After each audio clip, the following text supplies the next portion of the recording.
রিজিক আল্লাহ রাব্বুল আলামিনের এক অন্যতম নিয়ামত। তিনি আসমান ও জমিনের সর্বত্র মানুষের জন্য রিজিক ছড়িয়ে রেখেছেন এবং যার রিজিক যেখানে লিখে রেখেছেন তাকে সেই কাজের মাধ্যমে রিজিক খুঁজে পাওয়ার জন্য নিয়োজিত করেন। যার জন্য যতটুকু ইচ্ছা রিজিক বরাদ্দ করে রেখেছেন। আমরা সকলেই বরাদ্দকৃত রিজিকের জন্য উদয়াস্ত পরিশ্রম করি, দিন রাত মাথার ঘাম পায়ে ফেলে খাটতে থাকি, যেন আমাদের রিজিকে কখনো কম না পড়ে যায়। একটু যদি কম হয়ে যায় কখনো আমরা হায় হুতাশ করি, দুশ্চিন্তায় মুষড়ে পড়ি, হতাশায় ডুবে যাই। অথচ আমাদের প্রত্যেকের রিজিক সুনির্ধারিত। আমাদের কারোর জন্য বেশি রিজিক নির্ধারণ করা হয়েছে, আবার কারোর জন্য অল্প রিজিক নির্ধারণ করা হয়েছে। যাই নির্ধারণ করা হয়েছে সেটা আল্লাহর পক্ষ থেকেই নির্ধারণ করা হয়েছে। আমাদের কারো সেটা এক চুল পরিমাণও এদিক সেদিক করার কোনো সুযোগ নেই। এর কারণ কি? আল্লাহ তাআলা কাউকে কম রিজিক দেন, আবার কাউকে বেশি রিজিক দেন। কারোর জন্য বেশি, কারোর জন্য অল্প রিজিক বরাদ্দ করেন। তবে সবটাই তিনি পরীক্ষা করার জন্য বরাদ্দ করেন। কাউকে বেশি রিজিক দিয়ে পরীক্ষা করেন, আবার কাউকে কম রিজিক দিয়ে পরীক্ষা করেন, কিন্তু আমরা অনেকেই তা বুঝতে পারি না। আর এই কারণে আল্লাহ তাআলা পবিত্র কোরআনে বলেছেন, হে নবী, আপনি বলে দিন, নিশ্চয় আমার রব যাকে ইচ্ছা তার রিজিক সম্প্রসারিত করে দেন আর যাকে ইচ্ছা তার রিজিক সংকুচিত করে দেন, কিন্তু অধিকাংশ মানুষ তা জানে না। মূল কথা হলো আল্লাহ তাআলা কারো প্রতি অতিরিক্ত ভালোবাসার কারণে তাকে বেশি পরিমাণ রিজিক দেন না, আবার কারো প্রতি অসন্তুষ্ট হওয়ার কারণে তার রিজিক সংকুচিত করেন না। যাকে বেশি পরিমাণ রিজিক দেন সেটা তার যোগ্যতা বা দক্ষতার কারণে দেন না, এবং এতে তার বিশেষ কোনো কল্যাণও নেই।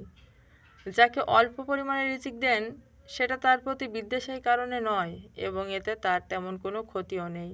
বরং উভয় শ্রেণীকে তিনি পরীক্ষা করার জন্যই কম বা বেশি রিজিক দান করেন। কিন্তু আল্লাহ রাব্বুল আলামিন যে এই কাজটা বান্দাকে পরীক্ষা করার জন্য করেন, মানুষ নিজেদের জাহালাত, অজ্ঞতা ও উদাসতে পারে না।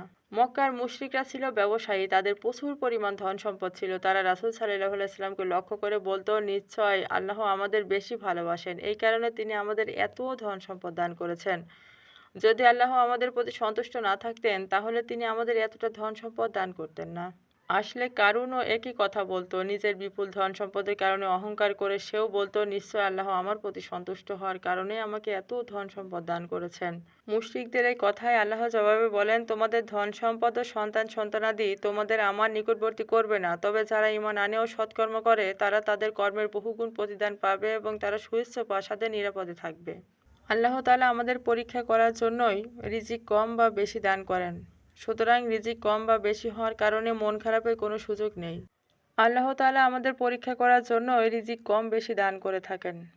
কারণ রিজিক কম বা বেশি হওয়ার সাফল্যের মাপকাঠি নয়, বরং সাফল্যের মাপকাঠি হলো ঈমান বা সৎ আমল। আমাদের ঈমানের সাথে সাথে যদি সৎ আমল জারি থাকে তাহলে আমাদের নির্ধারিত রিজিকও যথানিয়মে আসতে থাকবে। পক্ষান্তরে আমরা যদি আল্লাহর প্রতি অনুগত না থাকি এবং আমাদের সৎ আমল যদি জারি না থাকে তাহলে আমাদের রিজিকও কমে যাবে, কেননা রিজিকের সাথে আল্লাহর আনুগত্য, সৎ আমল ওতপ্রোতভাবে জড়িত। রাসূল সাল্লাল্লাহু আলাইহি সাল্লাম বলেন, সৎকর্ম মানুষের আয়ু বাড়াতে পারে এবং তাকদীর পাল্টাতে পারে। রিজিক কমে যাওয়ার সাথে মৌলিকভাবে আল্লাহর নাফরমানি এবং গুনাহের কাজ জড়িত, অর্থাৎ আল্লাহর নাফরমানি এবং গুনাহের কারণেই মূলত রিজিক কমে যায়। এই কারণে আলেমগণ রিজিক কমে যাওয়ার জন্য দায়ী গুনাহের কাজগুলো চিহ্নিত করার চেষ্টা করেছেন। তাই আমি আপনাদের সামনে সেগুলোর মধ্যে সবচেয়ে বেশি দায়ী কাজগুলো উল্লেখ করার চেষ্টা করব ইনশাআল্লাহ। কৃতজ্ঞতা আদায় না করা। রিজিক আল্লাহ রাব্বুল আলামিনের এক অন্যতম নেয়ামত। তিনি আমাদের প্রতি রহম করেই আমাদেরকে রিজিক দিয়েছেন। তাই আমাদের কর্তব্য হলো রিজিকের জন্য তার শুকরিয়া আদায় করা। কেননা মানুষ যখন প্রাপ্ত নিয়ামতের শুকরিয়া আদায় করে না তখন তার থেকে সেই নিয়ামত ছিনিয়ে নেওয়া হয়। শুকরিয়া আদায় না করলে শাস্তিস্বরূপ মানুষ জীবিকা থেকে বঞ্চিত হয়, তার রিজিক কমে যায়, ফলে সে চরমভাবে ক্ষতিগ্রস্ত হয়। নিয়মিত যাকাত না দিলে তার সম্পদে বরকত হয় না।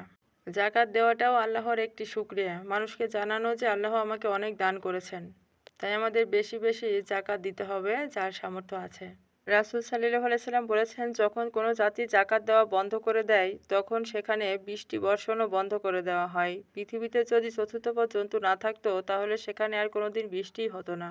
উপরোক্ত হাদিস থেকে বোঝা যায় সঠিকভাবে যাকাত আদায় না করলে রিজিকের বরকত উঠিয়ে নেওয়া হয় এবং এতে রিজিক ক্ষতিগ্রস্ত হয়। সুদের কাজ কারবারও হারাম উপার্জন। সম্পদ বাড়ানোর জন্য মানুষ সুদ সহ নানা রকম হারাম পন্থা অবলম্বন করে, অথচ সুদের আদান প্রদানে জীবিকার বরকত দূর হয়ে যায়। সুদ ও হারাম পন্থায় ব্যবসা বৃদ্ধি হয়, জমানো টাকা দ্বিগুণ হয়ে যায়।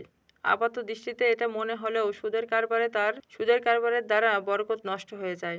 আল্লাহ তাআলা পবিত্র কোরআনে বলেন, আল্লাহর আদেশ অমান্য করে সুদ ও হারাম উপায়ে উপার্জন করলে রিজিকে বরকত কমে যায়। ক্রয় বিক্রয়ে প্রতারণা করা ও ধোঁকা দেওয়া। রাসূলুল্লাহ সাল্লাল্লাহু আলাইহি ওয়াসাল্লাম বলেছেন, ক্রেতা বিক্রেতা যতক্ষণ পরস্পর বিচ্ছিন্ন না হয় ততক্ষণ তাদের ক্রয় বিক্রয় সম্পূর্ণ করা বা বাতিল করার অধিকার থাকবে।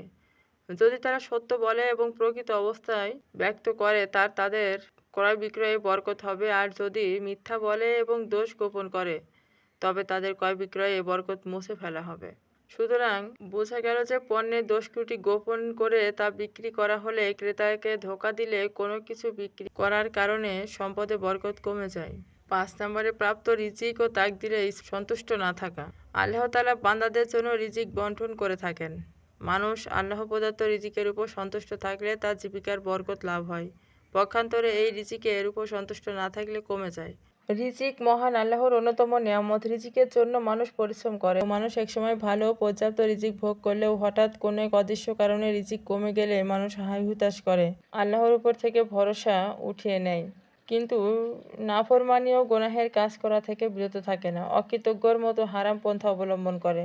তাই রিজিক কমে যাওয়ার ধারা বন্ধ করার জন্য আমাদের আল্লাহর নিকট ক্ষমা প্রার্থনা করতে হবে।